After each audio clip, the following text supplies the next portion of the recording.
Hey everyone, my name is Matt, professional YouTube guy. But today I would like to start off the video on a more somber note and talk about a very serious issue. Did you know that right now as I'm speaking with you, there are over 300 shonen protagonists without parents? Characters like poor little old Deku here. Look at him! Look at his puppy dog eyes! Do you know what characters like Deku have to go through on the daily basis? They have to deal with not only being the main focus of their series, defeating villain after villain after villain, gaining power-ups, sometimes gaining abilities that could rival even the gods themselves, and then slaying the big bad, and then going back to their hometown with applause. And after all of that, still have a hole in their hearts. So, yes, you, right there, you can make the difference. If you make a one-time donation of only $100 kajillion, poor little souls like Deku might be able to fill that void inside of their souls. Okay, so, am I the only one that finds it a little weird that a lot of protagonists do not have at least one parent around? I mean, you know, some of them do. I'm not saying it's a universal thing. In fact, I wouldn't be surprised if some authors found it, like, kind of weird that it's always at least one parent is missing, so they're gonna, like, you know what, I'm gonna have my protagonist grow up in a nice household, you know, both parents are around, maybe a few siblings, no tragedies befalling anybody, nobody dying, nobody getting a horrible disease, no one getting sucked down into Hades, nobody being whisked away by a dragon to a far-off kingdom that they have to rescue, not like one of their parents or brothers or sisters turning evil and becoming the final villain. Sure, there's a few authors that are like, you know what, let's just have a nice backstory for our main character, and he decided just to go out into the world and adventure just because he felt like it, you know? It is a little weird. Earlier this week, I did a video about Luffy and his mom, who isn't around, but if you just go down the line of main shonen protagonists, like, Ichigo doesn't have a mom, Naruto's missing both of his parents, Asta's an orphan, Luffy, of course, doesn't have a mom. Izuku's dad isn't around. I don't know much about Seven Deadly Sins, but I'm sure Meliodas' parents aren't around. It happens a lot, and there's a few reasons for this. Maybe it's one thing to, give the protagonist a little bit more weight to their backstory, because you figure if they did come from just a typical family and nothing interesting happened and it was just a happy upbringing, not really much of a story there, Like, you get introduced to the main character, and then you adventure with them for hundreds of chapters, dozens of anime episodes, and then the time finally comes to find out about the main character's backstory, where they came from, what their upbringing was like, and you find out, oh, I just grew up in a nice little suburban neighborhood. There were a bunch of kids from the neighborhood, we played, both my parents were very nurturing, I had a brother and a sister, they were really nice, and I'm just here now. Doesn't really add a lot of stuff to it, So the easiest, I think, way to do it is have one of your parents either leave at a young age or contract some horrible disease or that can't be cured or they've already died from it, or have them die in other circumstances.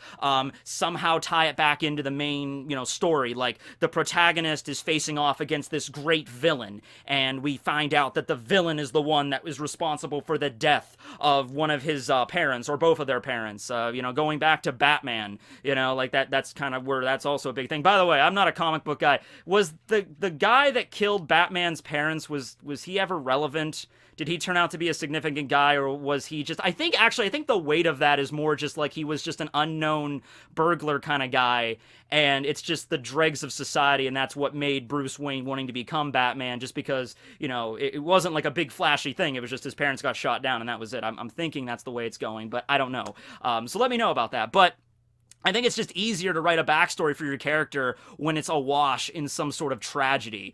And actually, now that I think about it, a manga that actually subverts this rather well is actually Death Note. Because in Death Note, like Yagami, his father, Sojiro, and his mother, whose name I forget, they were, like, good parents to Light, and they raised him up in, like, an upper-middle-class kind of household, and he had a sister that was, cool with, and everything seemed to be going good for Light, and he had a good upbringing, and he was a smart kid, and then he was the one that got twisted and by finding the Death Note and everything, and it was completely unrelated to the way he was brought up by his parents, you know, so that was a clever way to do that. Now, when talking about Izuku's father, if you just want me to tell you who he is and where he is right now, Horikoshi has actually said this. Whether or not it'll turn out to be accurate or if there's going to be more behind it, well, we'll have to wait and see. But Izuku's father is named Hisashi, and he currently works overseas, which I would assume he works in America. At like he's not just like he's away on business. It's like he literally has a job, a post overseas. So he permanently is stationed somewhere. I'm assuming in America. Maybe he's a businessman or something. And the only other thing we really know about him is that he has a quirk that allows him to breathe fire, and that's it. He has not made a single appearance yet in the manga. This was actually all this stuff that I mostly mentioned about him. We find out about his quirk in the very first chapter when Izuku goes in to see that doctor with his mother, Inko, and, you know, the doctor is asking, he's like, oh, you're this generation, you know, what kind of quirks do you have? And Inko is like, oh, I have the telekinesis quirk, I can kind of like lift things with my mind, and his father, Hisashi, has the ability to breathe fire. How we found out that he was working overseas, that was actually in like a bonus page in the Tankobon where it was like a profile on Inko, and Horikoshi explained like, oh, it's rather tough being a single mother, you know, raising Izuku while your husband's away. But just because, you know, we haven't seen Hisashi in the story yet does not mean that he's like a complete mystery. It doesn't mean like Izuku's like never seen him or never spoken to him. I'm going to assume here, because you have to remember, for the most part, My Hero Academia does take place in our current world. Yes, it has people with superpowers and there's supervillains running around and everything, and it takes place a little bit more into the future where they have like holographic technology, but when it comes to like the layout of the world, it's essentially ours. You know, there's still like a police force. There's still like businesses. You could still go down the street and get some McDonald's. You can go to the bank if it's not being robbed by a villain that one particular hour, and you can, you know, do some banking duties. It's pretty much our world. Just, you know, occasionally you see people scooting around with superpowers, like, you know, oh, there's that masked man, the Crawler. He's going down the street and picking up garbage. Thanks, Crawler. I'm gonna go pick up my groceries. You know, that's just how it is. So, I think it's a little bit more believable that, you know, Izuku's father doesn't have to be some sort of like, oh, he shows up out of nowhere and he's like a villain, or he shows up out of nowhere and he lays some really heavy news on Izuku, like, Izuku, I've been gone your entire life, but now I need to tell you the secret of our family, Midoriya. I don't think it has anything to do with that. I really do think that he is just a mild-mannered, ordinary businessman. I think that Hisashi still stays in touch with his wife and son. It's just probably not very often we get to see, like, he visits, because if he's stationed overseas, maybe he gets to go see them maybe once a year or maybe once every 2 years. The thing is, with the My Hero Academia timeline right now, from when the story started, we're about, like, if we go by, like, the way it started, we're a little bit before spring, and then Izuku has to train for his entire last year of middle school, and then the following spring he starts at UA, right? But we skip a lot of time there. It's very possible that, like, Hisashi might have come home for Christmas and been like, hi, family, how are you doing? Oh, hi, Izuku. Oh, man, you're growing like a weed. Oh, you want to join UA? All right. You know, he was just there, and he had a nice little dinner with his family, and then he went back overseas to work for his job, and we just never focused on him because he wasn't really that relevant or anything. Now, I do believe Hisashi is going to reappear in the story, kind of following the same logic with, like, One Piece I was talking about earlier this week with Luffy and his mom. It's like, well, we go through the trouble of finding out about Luffy's dad. I think we're going to see his mom at some point, kind of following the same logic here, except whereas in One Piece, Luffy's dad is Dragon, this revolutionary army leader, very significant figure. Here, Izuku's parent that we know about, Inko, is a mild-mannered housewife that really has no relevance in the greater scope of society. She does have her badass moments. She does have her moments where she's honestly very concerned about her son, and at first it's just like, oh, you know, she's the concerned mother, but then it actually gets pretty dramatic at certain points where after the training camp and stuff, you really start to see her like, my son is trying to, strive for a career that's going to leave him broken and beaten. Like, he hasn't even finished high school yet, and his arms have been broken like 3 times. Like, that's not normal. That's not good. So you find out about, like, her, deepening concerns, and it starts becoming less about, like, oh, it's just a kind, considerate mom caring about her son, and becomes more of like, oh man, she probably stays up every night worrying about Izuku's well-being. She probably is, like, sleep deprived and not eating probably, and just like, oh, my son, why is my son? Oh, I'm so concerned he could come home dead tomorrow, which he kind of could, like all the crap Izuku's been through, right? And then, of course, it all culminates in that moment when they're trying to convince Inko to let them into the dorms at UA, and then Inko has that confrontation with All Might, and he's like, you stand back up, and you guide my son, and then All Might turns into his muscular form, and then bows to Izuku's mom, and that was a very nice scene. So with that being the case, I doubt Hisashi is going to be really overtly relevant in the story. Like, he's gonna help Izuku train to master One for All or anything like that. It's not gonna be anything like that, and I don't think there's gonna be some, like, secret lore with his family or anything along those lines. Rather, I think Izuku's father, Hisashi, is going to help Izuku along in a much more, maybe symbolic, emotional kind of way. Kind of in the same support that Inko provides him. Like, if Izuku comes back and sees his father for the first time in maybe a few years, and of course this is the first time he's seen his father since he's attained the power of One for All, and he's gotten to know All Might, and he's been at UA and everything, he gets to see his dad, and, obviously right now Izuku's going through a lot of shit with his quirk itself, and the nature of it and his control over it, and probably a lot of thoughts swirling around Izuku. Maybe like, oh, is this power right for me, or is it rejecting me, or am I ever going to be able to master it? I could totally see that with Izuku. I could see him like, man, this is a power that All Might had. This is the power that's been passed on 8 times before it finally got to me. And am I actually going to be able to do this? I'm like this 16-year-old nerd. Am I actually, I would imagine like it's like a giant mountain before him. Like, am I actually going to be able to climb this damn thing? And make this my own power and truly harness it the same way All Might did. Might be starting to doubt himself. And then maybe he comes back home for Christmas and he sees his dad, and his dad, he actually has a chance to talk to him, and maybe that like helps snap Izuku back to reality, remember who he is. And maybe his dad could reminisce about growing up and been like, oh, I remember when you were a little kid, always wanting to be the hero. Maybe he would shed light on a part of Izuku's past that he's maybe forgotten or something.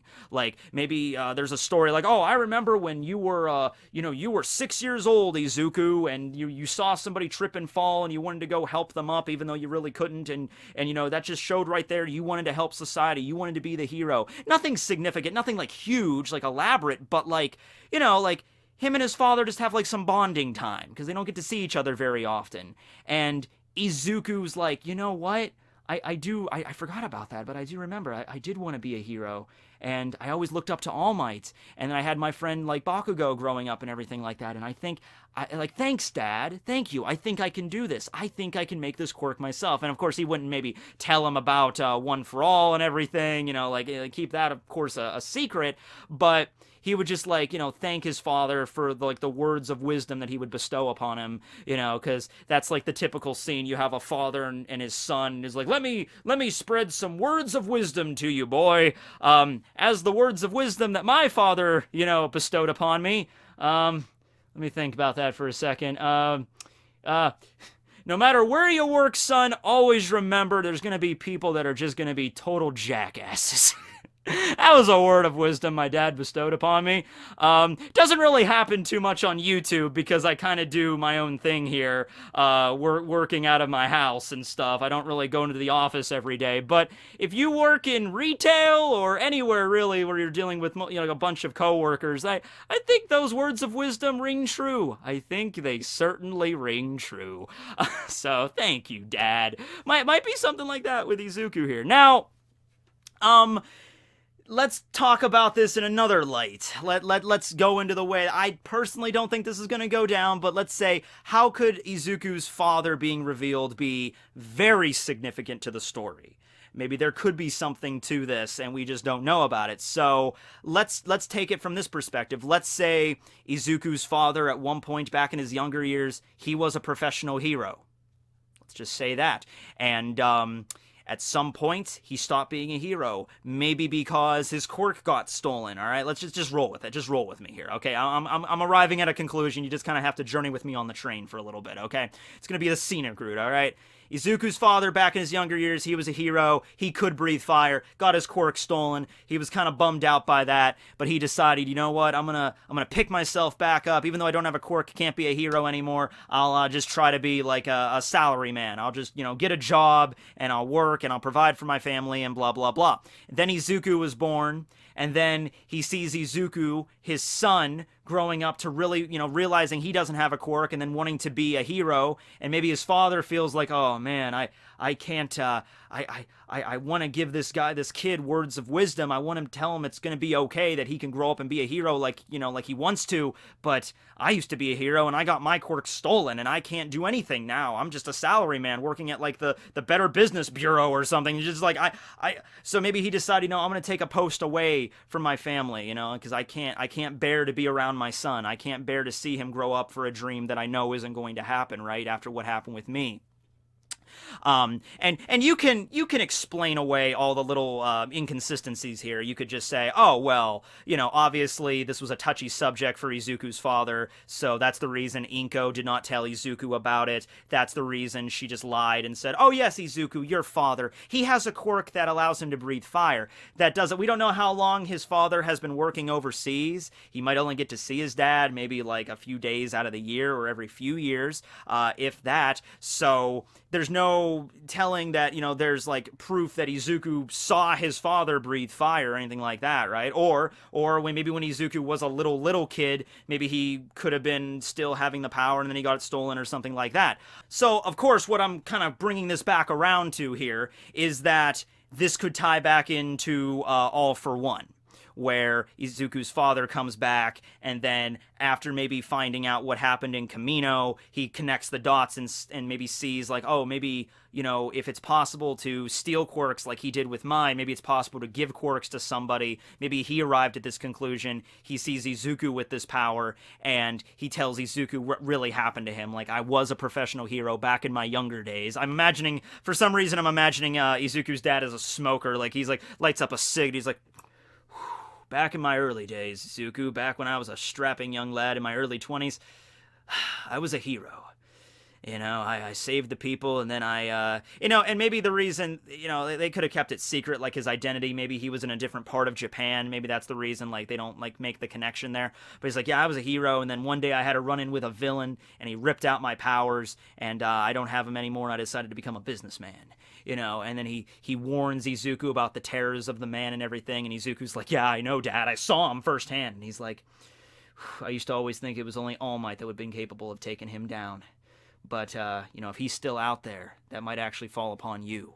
And we might even have a moment where maybe his father doesn't say it outright, because that is kind of a high mantle to, like, bestow upon your son. Like, I want you to defeat that man and get my powers back. I don't think he would do something like that, but, just by telling Izuku his story, Izuku would be kind of swept up. Like, he would arrive at a similar conclusion, like, I'm going to defeat that bastard. I'm not just going to get back my father's quirk. I'm going to get back everybody's quirk he's stolen. That is going to be my goal, because it is still possible. It is possible, because that's what All for One can do. He can bestow quirks upon people as well as take them away. So it's possible for him to give them back. It's just he's a dick and doesn't want to, But it's possible, It's even maybe possible, I don't know, is it possible for him to transfer all of his quirks to Shigaraki if he wanted to? It's just he can't right now because he's locked up in Tartarus. But it's like his body is ruined, he can't see. His face is basically non-existent. All he really has is his mouth, and he's hooked up to all these IVs and everything. He can barely walk.